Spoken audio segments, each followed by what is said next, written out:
रुक करें खबरों का तो सबसे पहली खबर पर अगर आएँ तो बात ईरान की करते हैं। दावा है कि ईरान में अब तक 12,000 लोगों की हत्या हो चुकी है। इस दावे में कितनी सच्चाई है, क्योंकि और भी हैरान ये बात तब करती है जब ये दावा आता है कि ज़्यादातर मरने वालों की संख्या जो है वो 30 साल की उम्र से भी कम लोगों की है। जर्मनी ने भी इस पे टिप्पणी की है। क्या कहते हैं? सबसे पहले बताइए। ये बड़ा अजीब पर्सपेक्टिव है कि अलग-अलग इंटरनेशनल न्यूज़ एजेंसी अलग-अलग दावा कर रही हैं और ज़्यादातर जो दावे हैं वो वेस्टर्न जो न्यूज़ इकोसिस्टम है उसके ज़्यादा बड़े दावे हैं। जी। और इसमें सबसे जो बड़ा दावा है वो 12,000 आंदोलनकारियों की मौत का है, जो मतलब थोड़ा एक बार के लिए लगता है कि इसको रोक लिया जाए तो बेहतर है। ईरान इंटरनेशनल नाम की एक वेबसाइट है जो कि ब्रिटेन से संचालित होती है। उसने दावा किया है कि 12,000 से ज़्यादा जो आंदोलनकारी हैं, उनको मारा गया है। जी। अब इसमें बड़ी दिक्कत है इस मामले में क्योंकि जो ऑफ़िशियल डेटा है, वो तो सिर्फ़ 100 लोगों की मौत की बात कर रहा है, जो ईरान की जो ऑफ़िशियल डेटा है। कहाँ 100 लोगों की मौत, कहाँ 12,000 काफ़ी अंतर है। जो बिल्कुल। रॉयटर्स न्यूज़ एजेंसी है, उन्होंने दावा किया है कि जो मरने वालों की संख्या है, वो 2,000 है। अब हुँ। 12,000 और 2,000 में भी काफ़ी अंतर है। तो ज़मीन ये आसमान का वेस्टर्न अंतर है। जो मीडिया आउटलेट्स हैं, जो कवरेज कर रहे हैं लगातार ईरान को लेकर, उसको लेकर काफ़ी संदेह पैदा हो रहे हैं। ये बात सही है कि जो बात निकल कर आ रही है कि जो मरने वाले ज़्यादातर जो प्रोटेस्टर्स हैं, उनकी जो उम्र है, वो 30 साल से उम्र कम बताई जा रही है। रिवॉल्यूशनरी गार्ड्स और बसिस फोर्सेस संगठन से जो लोग जुड़े हुए हैं, उनको ही उनको सीधा अरेस्ट करने, डिटेन करने या गोली मारने के हुक्म तो दिए हुए हैं, ये तो ठीक है। ये वहाँ के जो सुप्रीम लीडर हैं अली खामेनेई उनके आदेश से हुआ है, ये भी सबको पता है और इसको लेकर देखो, जो ईरान में जो कुछ हो रहा है फ्रांस के जो सॉरी जर्मनी के जो चांसलर हैं फ्रेडरिक मर्च, वो इंडिया में थे और उन्होंने ये भी कहा कि ईरान का अब दुनिया भर में खेल खत्म हो चुका है। अब जी। बेसिकली ट्रम्प का भी एक रिएक्शन आया था। ट्रम्प भी कह रहे थे कि जो ईरान में हो रहा है वो डेमोक्रेसी के लिहाज से ठीक नहीं है और ऐसा लग रहा था कि शायद ट्रम्प भी ईरान के ऊपर कोई मिलिट्री एक्शन करें। लेकिन अभी ऐसा लग रहा है जो व्हाइट हाउस से जो खबरें आ रही हैं उसमें तो ये निकल कर आ रहा है कि जो अमेरिका की तरफ से कोई मिलिट्री एक्शन लिया जाना था उसके ऊपर उसको होल्ड पे डाल दिया गया है। इवन मतलब जो व्हाइट हाउस के जो प्रेस सेक्रेटरी हैं कैरोलिन लेविट, उन्होंने भी इस इसके ऊपर बात रखी है कि अभी हम इस पूरे जो ईरान के ऊपर किसी भी मिलिट्री कार्रवाई को लेकर हम अभी क्लियर नहीं है, हमने होल्ड पे डाला हुआ है। अब जी। बहुत अजीब किस्म की चीज़ें हो रही हैं।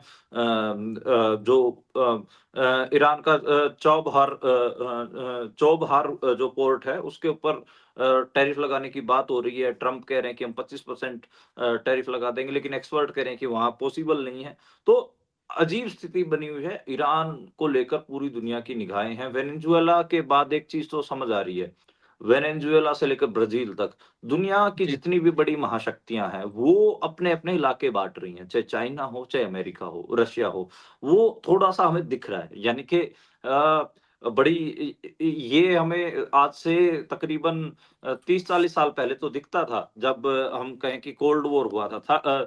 सेकंड वर्ल्ड वॉर के बाद जब कोल्ड वॉर जैसी स्थिति थी, तब हमें जो देश थे, महाशक्तियाँ थी, वो अपनी खेमेबंदी करती दिखाई दी थी। भारत जैसे देश कुछ ऐसे देश भी थे अफ्रीकन कंट्रीज़ जिनका ब्योंत उतना उस हिसाब का नहीं था। वो कहते थे कि हम तो गुटनिरपेक्ष, हम किसी भी गुट में शामिल नहीं, हमें जहाँ फ़ायदा होगा वहाँ जाएँगे। लेकिन बिल्कुल। अब दोबारा दिख रहा है वो होता हुआ कि जो महाशक्तियाँ हैं, यानी कि जो बड़ी शक्तियाँ अमेरिका हो, चाइना हो, रशिया हो, वो अब जी। खेमेबंदी कर रही हैं और दुनिया को इलाकों में बाँट रही हैं कि ये हमारा इलाका है। अमेरिका ने भी मतलब वेनेजुएला के ऊपर जो हमला किया है, वो तो साफ वो वही है कि वेस्टर्न हेमिस्फीयर हमारा है, ये हमारी क्लियर लाइन है, वो दिखता भी है। जी। ईरान को लेकर बहुत सारी चीज़ें चल रही हैं। ईरान में जो कुछ हो रहा है, उसमें कई लोग रशिया का भी हाथ देख रहे हैं, कई लोग अमेरिका और इज़राइल की ताकतों का हाथ देख रहे हैं। इज़राइल की मोसाद का तो सीधा-सीधा नाम आ ही रहा है सबके सामने, वो तो है ही। जो मौके की हुकूमत है, वो भी मोसाद के ऊपर ही सारी चीज़ें डाल रही है। हाँ, ये जी, मैं बस इस खबर को खत्म करते हुए ये मैं कहना चाहूँगा कि वेस्टर्न जी, मीडिया के द्वारा जो मौतों के इतने बड़े दावे हैं, उनके ऊपर जी, यकीन हो नहीं रहा है। हमें कुछ वहाँ के जो इंडिपेंडेंट ईरान के जर्नलिस्ट हैं, एजेंसियाँ हैं, वो कोई दावा करेंगी, उसके ऊपर ही यकीन करना चाहिए। जो जैसे ब्रिटेन की से जो संचालित हो रही है, वो बताओ 12,000 बता रही है। रॉयटर जो इतनी बड़ी न्यूज़ एजेंसी है, वो 2,000 ही बता रही है।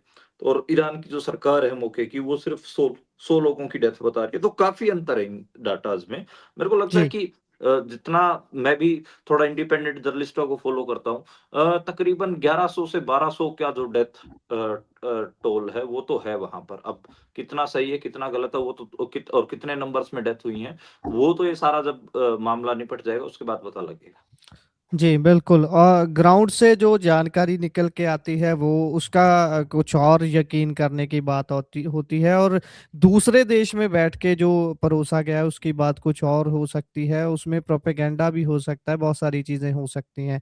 अगर इससे आगे बढ़े तो बात बांग्लादेश और भारत के बीच में जो इस समय डिप्लोमैटिक तौर पर स्थिति बनी हुई है उसकी करें, तो ये स्पोर्ट्स के क्षेत्र में भी बिल्कुल थम नहीं रहा। अभी बांग्लादेश बोल रहा है कि उनकी जो टीम है वो वर्ल्ड कप खेलने के लिए भारत नहीं आएगी, क्योंकि टी20 वर्ल्ड कप भारत में होना है। तो वो अड़ गए हैं इस बात पर। क्या है उनका कहना, क्यों वो नहीं आना चाहते इंडिया खेलने? देखिए, आप सबको आईपीएल वाला विवाद पता है, जो कोलकाता नाइट राइडर्स ने बांग्लादेश के खिलाड़ी को खरीदा था और उसकी आखिरी में बीसीसीआई ने उसको बैन कर दिया और उसको खेलने से मना कर दिया कि आप आईपीएल में नहीं ख खेलेंगे। और वो हम सबको पता है कि जो 4-5 फ्रिंज एलिमेंट जो बाबा टाइप के हैं भारत के, उन्होंने उसकी माँग उठाई थी। खैर ठीक है, चलो बिल्कुल। वो विवाद हुआ। उसके बाद बांग्लादेश क्रिकेट बोर्ड ने, बीसीबी ने अपने खिलाड़ी के लिए स्टैंड लिया और हुँ, स्टैंड भी ऐसा लिया कि हम जो टी20 वर्ल्ड कप हो रहा है, वो इंडिया में नहीं खेलेंगे, क्योंकि बांग्लादेशी कह के भारत में मॉब लिंचिंग्स चल रही हैं। उनको अपने खिलाड़ियों की सिक्योरिटी की चिंता है। अ, तो उसको लेकर बीसीबी ने प्रेस नोट भी रिलीज़ भी जारी किया। उन्होंने कहा कि हम अपनी माँग को दोबारा दोहराते हैं और आईसीसी से रिक्वेस्ट करते हैं कि हमारे जितने भी मैचेज़ हों, श्रीलंका में खिलाए जाएँ। यानी कि श्रीलंका, क्योंकि हुँ, साउथ एशिया की स्थिति ऐसी है कि बांग्लादेश और श्रीलंका और भारत में कोई ज़्यादा अंतर है नहीं। मतलब फ्लाइट्स ये जितना हमको पता है कि चेन्नई से दिल्ली का समय लगता है, उससे थोड़ा-सा ज़्यादा समय ही हमें जो श्रीलंका की फ्लाइट्स के लिए लगेगा। तो जी, ये एक माँग की गई है कि हमारे जितने भी मैच हों, वो श्रीलंका में हों, और उन्होंने माँग दोहराई है। अब जी, बड़ा मतलब अजीब मामला है, और इसमें जो शेड्यूल है वो भी तय हो चुका। फरवरी में ये हमको पता है कि ये मैच शुरू होने, टी20 वर्ल्ड कप 7 फरवरी से शुरू होगा। पहला मैच जो है वो वेस्ट इंडीज़ के साथ बांग्लादेश का आएगा, और उसका जो लोकेशन रखा गया है वो ईडन गार्डन कोलकाता रखा गया है। लेकिन बांग्लादेश कह रहा नहीं, हमारा इसको कोलकाता से शिफ्ट करके आप श्रीलंका लेके जाइए, श्रीलंका हम खेलने आएँगे। तो ये काफ़ी हुँ, मतलब विवाद चल रहा है, और मुस्तफ़िज़ुर को लेकर ये विवाद शुरू हुआ था। हुँ, जी। और इससे आगे बढ़े तो बात हेट क्राइम की करते हैं। 2025 में 50 मुसलमानों की बुरी तरीके से हत्या हुई थी। 27 नफ़रती हिंसा के शिकार हुए थे।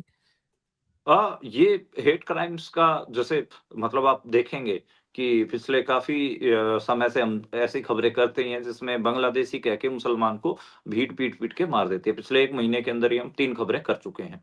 तो बिल्कुल। 50 जो मुसलमान हैं, उनकी एक्स्ट्रा जुडिशियल किलिंग की जो साउथ एशिया जस्टिस कैंपेन है, उन्होंने ये रिपोर्ट जारी की। उनके उनके मुताबिक ये कहा गया है कि 2025 में भारत में कम से कम 50 मुसलमानों की एक्स्ट्रा जुडिशियल किलिंग हुई है। रफ जस्टिस के इसमें मामले हैं। 27 मामले तो ऐसे हैं जिनमें मतलब सिर्फ़ धार्मिक पहचान के आधार कि ये मुसलमान है, इसको अ, क करके उन्होंने मार दिया। मतलब 23 लोग ऐसे हैं जिनको पुलिस और जो सिक्योरिटी सुरक्षा बल हैं, उनको उनके द्वारा कार्रवाई में मारे गए हैं। 27 तो ऐसे हैं जिनको भीड़ ने पीट-पीट के बांग्लादेशी कह के मार दिया। अब आप जी। बताइए कि आप लोगों का जो रिएक्शन था कि बांग्लादेशी खिलाड़ी भारत में नहीं खेलेगा, वो किस वजह से हुँ, था? क्योंकि 1 महीने के अंदर वहाँ पर 3 हिंदुओं की मौत हुई थी। ठीक है? जी, ये यही रिएक्शन था। अब इधर आपका इसके ऊपर बांग्लादेश क्यों नहीं, बांग्लादेशी हैं वो क्यों रिएक्शन नहीं देंगे कि जी आपके यहाँ पर भी तो 50 मुसलमानों की एक्स्ट्रा जुडिशियल किलिंग हुई है, जिसमें 27 तो जी, भीड़ ने बांग्लादेशी बता के या मुसलमान बता के मारे हैं। बिल्कुल। तो ये तो रिएक्शन तो होगा। ख़ैर बड़ा शर्मनाक है। और जो रिपोर्ट आई है जो साउथ एशिया जस्टिस कैंपेन की, इसको इसको लेकर काफ़ी चर्चा भी हो रही है और इसमें सबसे ज़्यादा जो खून-खराबा दर्ज किया गया, जम्मू-कश्मीर में दर्ज किया गया, वहाँ पर 8 कश्मीरियों की मौत की खबर है और फिर उत्तर प्रदेश का नाम आता है, उत्तर प्रदेश में 6 जो मुसलमान हैं वो मारे गए हैं। हालाँकि उत्तर प्रदेश में दर्जनों हाफ एनकाउंटर्स भी हैं। हाफ एनकाउंटर आप जी, समझते होंगे, इसमें वो कहते हैं कि हम पंचर कर देते हैं, लंगड़ा कर देते हैं, उसमें। जी, तो दर्जनों मुसलमानों के ऐसे हाफ एनकाउंटर मिलेंगे और छत्तीसगढ़ में आदिवासियों का खून भी बहा है। तकरीबन बिल्कुल। 275 आदिवासियों के मारने की खबर है, जिसमें हुँ, मतलब माओवादियों को मारने की खबर है और उसमें बहुत सारे आम आदिवासी भी हैं। तो जी, अब 2026 का जो हम सबको पता है कि जैसे-जैसे चुनाव नज़दीक आएँगे बंगाल के, असम के, तो ये जो ध्रुवीकरण है इसको और बढ़ाया जाएगा। बांग्लादेशी जो घुसपैठिए का नैरेटिव उसको और शार्प किया जाएगा भारत में। जी, बिल्कुल। और इससे आगे अगर हम बढ़ें तो बात वन की करते हैं, जंगलों की करते हैं। 18% 18 गुना ज़्यादा वनों का विनाश हुआ है। ये कब की और कैसी रिपोर्ट है? अ देखो, ये बड़ा अजीब लगेगा आपको। ये रिपोर्ट जी, कोई ऐसी-वैसी रिपोर्ट भी नहीं है। आईआईटी बॉम्बे की ये रिपोर्ट है और उसमें उन्होंने 2015 से लेकर 2019 तक 4 साल की स्टडी किया है। उन्होंने कहा कि अगर 1 किलोमीटर स्क्वायर फीट एरिया अगर इंडिया ने नया फॉरेस्ट खड़ा किया, तो उसके पीछे अगर आप देखेंगे तो 18 किलोमीटर स्क्वायर फीट यानी कि 18 गुना जो फॉरेस्ट है उसको उजाड़ दिया। काफ़ी 18 और 1 का अनुपात यानी बहुत ज़्यादा है। यानी कि 1 पेड़ लगाया तो 18 काटे हैं, ठीक है? हुँ, बहुत बड़ा फ़ॉरेस्ट कवर होता है जिसको उजाड़ा गया है और इसी के कारण जो अपन कहें कि क्लाइमेट चेंज जैसी भारत में चीज़ें देखने रही हैं, एक्सट्रीम वेदर कंडीशंस देखने को मिल रही हैं, एकदम से तेज़ बारिश हो जाना, एकदम से फ्लैश फ्लड आ जाना, एकदम से आँधियाँ चलना, एकदम से कितने सारे तूफ़ान हमने जो कोस्टल रीजन्स पर देखे, कितना सारा जो अलग-अलग एक्सट्रीम क्लाइमेट कंडीशंस हैं, हमने हिमालयाज़ में देखी, डेज़र्ट में देखी, तो उन सब चीज़ों का मामला है। इसमें दिक्कत किन-किन को हो रही है, एक तो कोर शब्द इस रिपोर्ट में इस्तेमाल किया गया है, उसमें कहा गया है कि बड़े और जो अखंड जो बड़े वन क्षेत्र हैं, उनकी वजह से जो जैव विविधता है, उनको खतरा हो रहा है। दूसरा ब्रिज एंड लूप्स के बारे में बात की है, जो 2 जी, अलग-अलग कोरों को जोड़ता है। आइलैंड्स की बात की है, जो छोटे-छोटे अलग-थलग वनों के टुकड़े होते हैं। तो इन 3 श्रेणियों में बाँटा गया है और इसमें बहुत जो भारी नुकसान है वो हुआ। इसमें आंध्र प्रदेश, तमिलनाडु, कर्नाटका, राजस्थान यहाँ पे सबसे ज़्यादा जो वन का लाभ देखा गया, लेकिन सबसे ज़्यादा जो हानि, जो नुकसान देखा गया वो तमिलनाडु और पश्चिम बंगाल में और मध्य प्रदेश में देखा गया। तो ये काफ़ी अपन कहें कि दिक्कत आएगी आगे, आने वाले समय में काफ़ी मुश्किलों का सामना इंडिया को करना पड़ेगा क्योंकि बड़े लेवल पर इंडिया में जो फ़ॉरेस्ट कवर है, वो कम हो रहे हैं। जी। और हम हर रोज़ खबरें करें और उसमें किसी घोटाले की बात ना हो, ऐसे नहीं होता। आज के अगर इस बात पे चलें, घोटाले की खबर पर चलें, तो पीएम कौशल विकास जो योजना है, उसमें ये पाया गया है कि 95% बैंक खाते अमान्य या फिर खाली मिले हैं। इसको कैसे देखा जाए? ये घपला किसके लेवल पर हुआ है? अधिकारियों के लेवल पर या फिर नीचे आम लोगों ने ये सरकार के साथ ठगी कर ली है? बेसिकली सीएजी की रिपोर्ट का हवाला दिया गया है कांग्रेस के द्वारा। कांग्रेस ने इस इश्यू को उठाया है और इसमें कांग्रेस के जो नेता करण गोपीनाथन बेसिकली जो फॉर्मर आईएएस भी रहे, आईएएस की नौकरी छोड़ के वो कांग्रेस में शामिल हुए थे। करण गोपीनाथन ने इसके ऊपर प्रेस कॉन्फ्रेंस करके बताया कि 2015 से 2022 के बीच में जो ऑडिट हुआ है, उसमें ये सामने आया है कि 95% जो लाभार्थी थे, उनके बैंक खाते या तो खाली निकले हैं या मान्य निकले हैं या फिर वो मिले ही नहीं कि वो बात बंद करवा दिए गए हैं। और हुँ, इसमें ये है कि जो सीधे तौर पे जो पैसा ट्रांसफ़र किया गया, वो कहीं न कहीं घोटाले की तरफ इशारा कर रहा है और उन्होंने ये बताया कि 12,000 से अधिक बैंक खाता नंबरों का उपयोग 52,000 से अधिक उम्मीदवारों के लिए किया गया है। यानी कि बैंक खाते कितने 12,000 और जो कैंडिडेट्स थे वो 52,000 तो हुँ। यानी कि बा 12 पंजे 60 होते हैं, उससे बाला 12 पंजे 48 पंजाब में चला हुआ, ख़ैर। तो 12 बिल्कुल। चौक हाँ, 12 चौक 48 की अगर बात करें तो यानी कि 4 एक कम से कम 1 बैंक खाते के ऊपर 4 कैंडिडेट थे। तो ये एक हुँ, दिखाता है और 61 लाख जो प्रमाणित उम्मीदवार हैं, उनका जो रिकॉर्ड निकाला जा रहा है, वो मिल ही नहीं रहा है कि उनका रिकॉर्ड कहाँ गया है, वो भी पता नहीं लग रहा है। तो ये बड़ा मामला है और इसमें बिहार, ओडिशा, महाराष्ट्र जैसे सूबों को बहुत ज़्यादा फंड जारी हुआ। उसमें कहा जा रहा है कि ये बड़ा पैसा कहीं न कहीं लूट की तरफ गया, यानी कि इनकी कहीं न कहीं इसमें करप्शन हुआ है। जी। और इससे अगर हम आगे बढ़ें अगली खबर पर जाएं तो जहां चुनाव वहां ईडी ने फाइलें खोली। ये इसको कैसे समझे? वैसे तो पहले ही बोला जाता है ईडी सीबीआई को सेंटर की सरकार के पिंजरे का तोता, और अभी इसको कैसे देखा जाए? देखिए जो एजेंसियाँ, सरकारी एजेंसियाँ हैं, उनका हम्म। इस्तेमाल चुनाव से पहले ये मौके की हुकूमतें ज़्यादा कर रही है। सरकारें पहले भी करती रही हैं, मतलब ऐसा नई बात नहीं है बीजेपी की, लेकिन सिर्फ़ बीजेपी इस्तेमाल कर रही है। लेकिन उसमें एक साइज़ेबल डिफ़रेंस देखने को मिला। पहले अगर 2-4 के ऊपर होता था, तो अब ये 20-40 के ऊपर हो रहा है, यानी कि 10 गुना जो स्केल है, वो ज़्यादा है।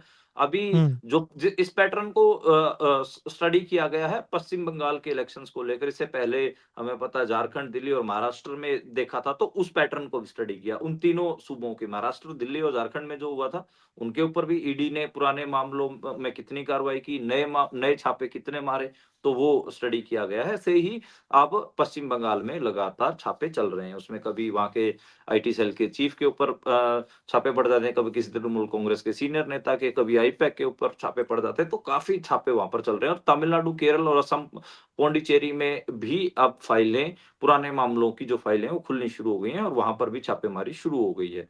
तो जी। बेसिकली कह सकते हैं कि जो ये गिरफ्तारी को लेकर, मतलब इवन असम की बात कर लो आप। असम में जो हेमंत सोरेन थी, न सॉरी, असम में जो हेमंत बिस्व शर्मा थे, वो कांग्रेस में होते थे।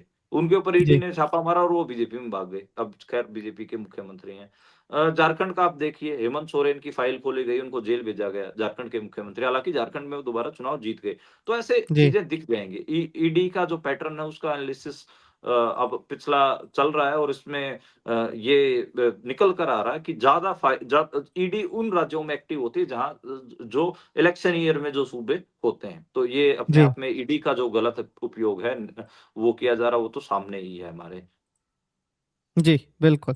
और इससे आगे अगर हम बढ़े तो उधर जगदीप धनखड़ एम्स में भर्ती हुए हैं, उनकी सेहत को लेकर अच्छी खबरें नहीं आ रही।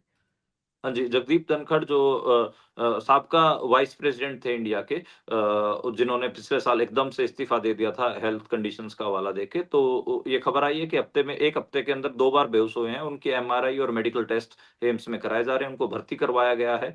और पिछला सितंबर में नया उपराष्ट्रपति चुन लिया गया था। 21 जुलाई को उन्होंने मतलब इस्तीफ़ा दिया था, तो तकरीबन 6 महीने हो चुके हैं उनको इस्तीफ़ा दिए हुए। और वो बाद में पता चला था कि वो अपने फार्म हाउस में ज़िंदगी व्यतीत कर रहे थे। अभी सामने आया है कि वो अपना मेडिकल इलाज एम्स से करा रहे हैं और अब उनका एमआरआई और जो मेडिकल टेस्ट है वो हो रहा है। अब 1 हफ्ते में 2 बार वो बेहोश हुए हैं। तो काफ़ी स्थिति उनकी गंभीर बताई जा रही है। 74 इयर्स के हैं, वैसे इतनी मतलब कोई ज़्यादा उम्र तो नहीं है, लेकिन अब अभी ये माना जा रहा है कि उनको लगातार जो मेडिकल इंटरवेंशन उसकी ज़रूरत होगी, लगातार मेडिकल चेकअप्स करवाने होंगे और मेडिकली उनको लगातार देखा जाएगा, रेगुलरली उनको निगरानी में रखा जाएगा।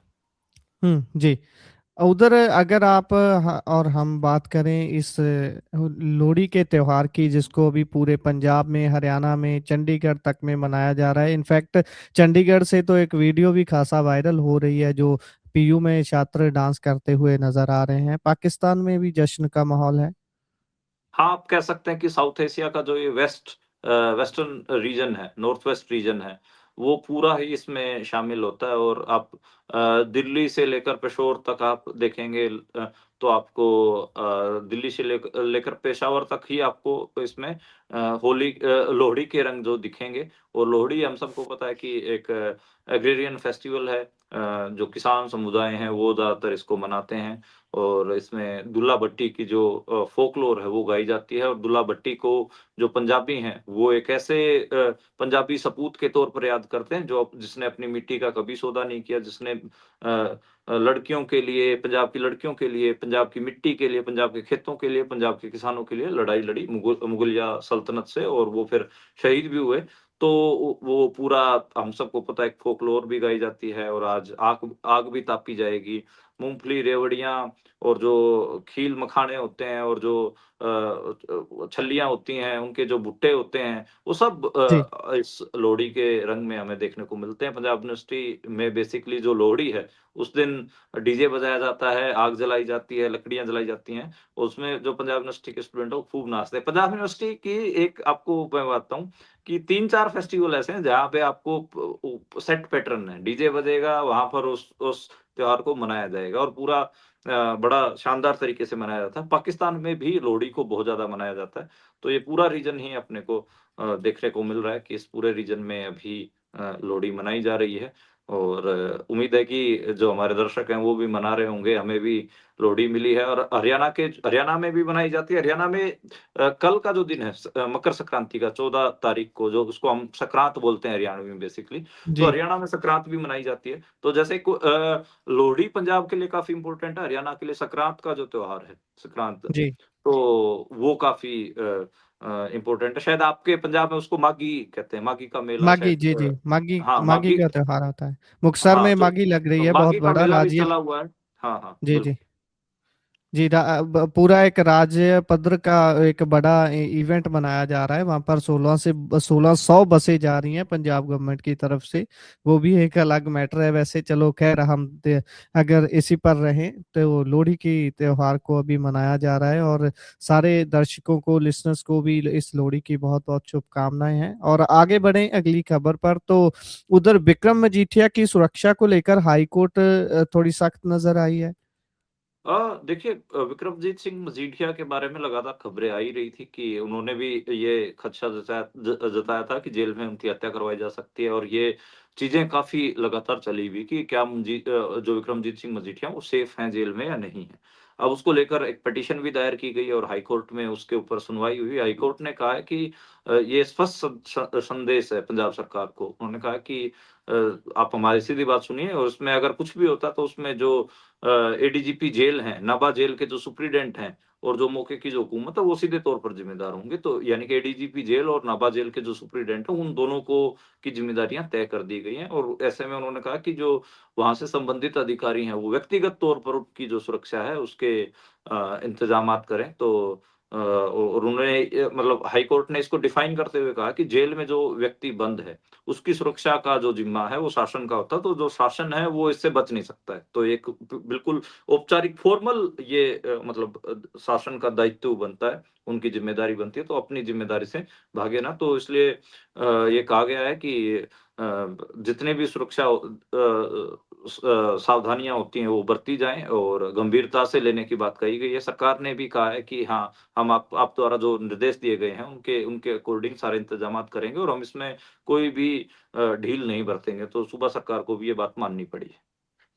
जी। और उधर अकाल तख्त साहिब पर बुलाया गया है, तलब किया गया है सीएम मान को, और उसको लेकर भी खासी चर्चा चल रही है। कभी शेड्यूल चेंज करने की बात, क्योंकि उसी दिन राष्ट्रपति भी आएंगे अमृतसर में, उनके साथ मुलाकात करने के लिए है। उधर अकाल तख्त साहिब से टाइम चेंज कर दिया गया, लेकिन उसके हुँ। बावजूद अपना स्कोर सेट करने के लिए इधर से सीएम बोलते हैं कि नहीं, मैंने पहले ही राष्ट्रपति जी को ये सारी जानकारी दे दी है ऑफिस को, कि मैं उसी दिन किसी भी हालत में नहीं आ सकता। कहने का मतलब ये है कि वो अपने आप को ये ऐसे पेश करना चाहते हैं कि मेरे लिए अकाल तख्त साहिब से ऊपर कुछ भी नहीं है, लेकिन दूसरी तरफ अकाल तख्त साहिब भी चाहते हैं कि वो पहले उनसे ज़रूर मिले राष्ट्रपति से। तो इसी सब के बीच में अगर बात करें इस सारे घटनाक्रम को लेकर, तो बहबल कलां जो गोली कांड है, उसके जो पीड़ित हैं, वो परिवारों ने अकाल तख्त साहिब को अपील की है कि जब मुख्यमंत्री साहिब आपके पास आएँ, तो उनकी जवाब तलबी ज़रूर तय की जाए बहबल कलां गोली कांड को लेकर। देखिए, अगर मेरे को बतौर पॉलिटिकल रिपोर्टर इस पूरे मामले पे निगाह डालनी है और उसके बाद क्योंकि सेंसिटिव मसला है, तो उसमें अगर मैं अपने जो रिलीजियस सेंटिमेंट्स के अकॉर्डिंग भी इस बात रखूँगा। पॉलिटिकल रिपोर्टर के तौर पे देखूँ तो 2015 का जो बरगाड़ी बेअदबी मामला था, वो बहुत बड़ा हुआ। उसमें जो बहबल कलां गोलीकांड हुआ, उसका असर ऐसा था कि जो प्रदेश का हर नागरिक, हम देख रहे थे, चाहे सिख समुदाय से हो या दूसरे किसी धर्म से हो, वो सब इंसाफ की लड़ाई में शामिल हुए थे। और जो पीड़ित परिवारों के साथ वो लोग खड़े थे और उसका असर हमें देखने को भी मिला 2017 के चुनाव में। अकाली दल के खिलाफ अगर सबसे बड़ा कोई नैरेटिव था, वो बेअदबी का मामला था। आज भी हम मतलब देखते हैं तो सुखबीर बादल या प्रकाश सिंह बादल के खिलाफ कोई नैरेटिव सबसे स्ट्रांगली कोई खड़ा है, तो वो बेअदबी के जो मामले हैं। इसमें इंसाफ मोर्चा के जो सदस्य भी हैं, जो कमेटी बनी हुई है, पीड़ित परिवार के सदस्य हैं, सुखराज सिंह न्यामीवाला, उन्होंने कहा जी, कि उन्होंने अपील की श्री अकाल तख्त साहब के जत्थेदार से कि आप बेदबी और गोलीकांड मामले में पंजाब सरकार के जो मुख्यमंत्री हैं, पंजाब के जो मुख्यमंत्री भगवंत सिंह मान, उनसे भी जवाब तलब कीजिए। 4 साल हो चुके हैं और 4 साल में उनकी सरकार ने क्या-क्या नियम उठाए हैं। उन्होंने कहा कि जी। ठीक है कि आपने वोटें तो ली बेअदबी मामले को उछालकर और उसमें धार्मिक भावनाओं का इस्तेमाल तो किया, लेकिन उसमें इंसाफ देने के लिए क्या-क्या कदम उठाए, इसकी जवाब तलबी भी होनी चाहिए। तो 15 जनवरी की बात आप सही कह रहे हैं, उसमें अभी हल्की-सी टकराहट देखने को मिल रही है, अलग-अलग बयान दोनों तरफ से आ रहे हैं, तो देखना होगा हुँ, कि होगा क्या। अब मैं थोड़ा-सा रिलीजियसली अगर बात करूँ उस लिहाज से, तो देखिए, जो पीड़ित परिवार हैं, उनको तो इंसाफ नहीं मिला है, वो हम सबको पता है।